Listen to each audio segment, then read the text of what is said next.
বিশ্বব্যাপী খ্যাতিসম্পন্ন ইমামে আজম ইমাম আবু হানিফা রহমতুল্লাহ আলাহির বিনয় ও ধৈর্য এত বেশি ছিল যে তা পরীক্ষাকারীদেরকেও হার মানতে এবং লজ্জিত করত। এরকম একটি ঘটনা আপনাদের সম্মুখে তুলে ধরলাম। ঘটনাটি আশরাফ আলী থানভী রহমতুল্লাহ আলাহির 300 গল্প বই থেকে সংগৃহীত। একদা জোহরের নামাজ শেষে বাড়ি গিয়ে নিজের কক্ষে গিয়ে বিশ্রামের জন্য বিছানায় শুয়ে পড়লেন। এক ব্যক্তি এসে দরজায় করাঘাত করে।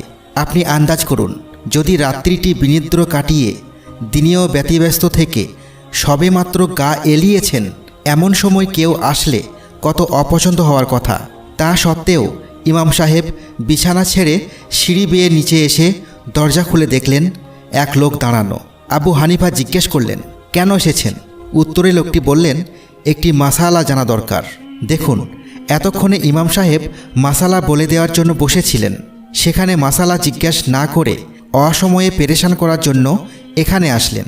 কিন্তু ইমাম সাহেব তাকে কিছুই বললেন না, বরং বললেন, আচ্ছা ভাই, কি মাসালা জানা দরকার? সে বলল, এখন আর আমি কি করে বলবো?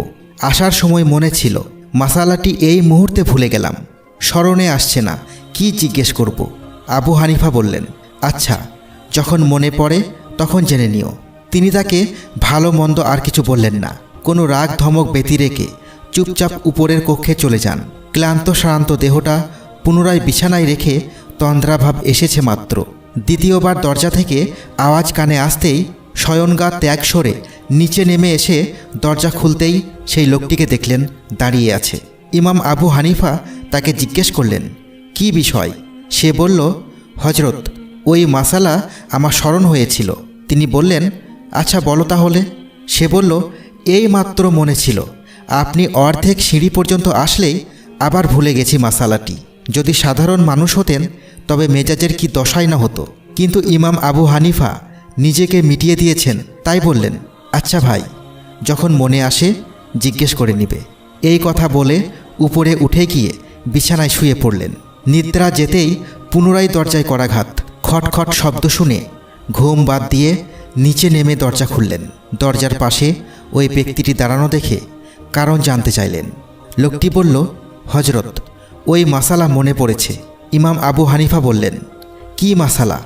সেই আগন্তুক বলল, আমি জানতে চাই মানুষের মল তিতো না মিষ্টি, অর্থাৎ পায়খানার স্বাদ কেমন, এটা আমার জানার বিষয়।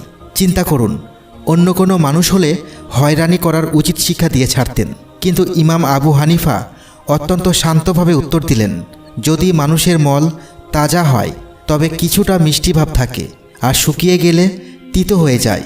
তারপর লোকটি বেপরোয়াভাবে বলে ফেলল, আপনি কি চেখে দেখেছেন? ইমাম আবু হানিফা স্থির চিত্তে বললেন, সব কিছুর স্বাদ আস্বাদন করে অর্জন করতে হয় না, বরং কিছু জিনিসের ইলম কাণ্ডজ্ঞান দ্বারা হাসিল হয়। যেমন বিবেক খাটিয়ে উপলব্ধি করা যায় এভাবে যে মলত্যাগের পরক্ষণে মাছির আনাগোনা হয়। তাছাড়া শুকনো পায়খানার উপর মাছি বসতে দেখা যায় না। এ দ্বারা বোঝা যায় উভয় মলের মধ্যে পার্থক্য নিশ্চয় আছে, নতুবা মাছি দুই অবস্থাতেই বসত। ইমাম আবু হানিফার নিকট এমন আলোচনা ও তার আচরণে লোকটি করজোরে ক্ষমা প্রার্থনা করে বলল, হজরত, আমাকে মাফ করে দিন। আমি আপনাকে যার পর নাই কষ্ট দিয়েছি, কিন্তু আপনি আমাকে আজ পরাস্ত করেছেন। ইমাম আবু হানিফা জিজ্ঞেস করলেন, কিভাবে আমি তোমাকে পরাস্ত করেছি? লোকটি বলল, আমার এক বন্ধুর সাথে তর্ক হয়েছে। আমার কথা ছিল, হজরত সুফিয়ান সৌরি রহমতুল্লাহ আলাহি সবচেয়ে বেশি সহনশীল। উলামায়ে কেরামদের মধ্যে তার একদম ক্রোধ নেই, রাগহীন মহান বুজুর্গ তিনি। আর আমার বন্ধুর বক্তব্য হলো, এক্ষেত্রে সবার শীর্ষে রয়েছেন আবু হানিফা নুমান ইবনে সাবিত রহমতুল্লাহ আলাহি। তিনি সবচেয়ে শান্ত ভদ্র বুজুর্গ ব্যক্তি। আমাদের উভয়ের মাঝে এই তর্কের পর আমি যাচাই করার জন্য এই পন্থা বেছে নিলাম যে বিশ্রামের সময় আপনার বাড়িতে গিয়ে 2-3 বার উপর নিচ উঠানামা করিয়ে সাংঘাতিক বিরক্ত উত্ত্যক্ত করার পর এমন উদ্ভট প্রশ্ন করব যাতে ধৈর্যের পাহাড় সম লোকটি রেগে যায়। এত বেশি ব্যাঘাত ঘটিয়ে পরীক্ষা করে দেখার ইচ্ছা যে আপনি কত সহ্য করতে পারেন। আমাদের কথা ছিল, আপনি রাগান্বিত হলে আমি জয়ী, কিন্তু আপনি আজ আমাকে হারিয়ে দিলেন। আপনার ধৈর্য সহ্যের কাছে হার মেনে আমি পরাজয় বরণ করছি। বাস্তবিক পক্ষে এই ভূমণ্ডলে আপনার তুলনায় বেশি সহনশীল যাকে ক্রোধ স্পর্শ করতে পারে না, আমার জানা মতে অন্য কেউ বর্তমান নেই।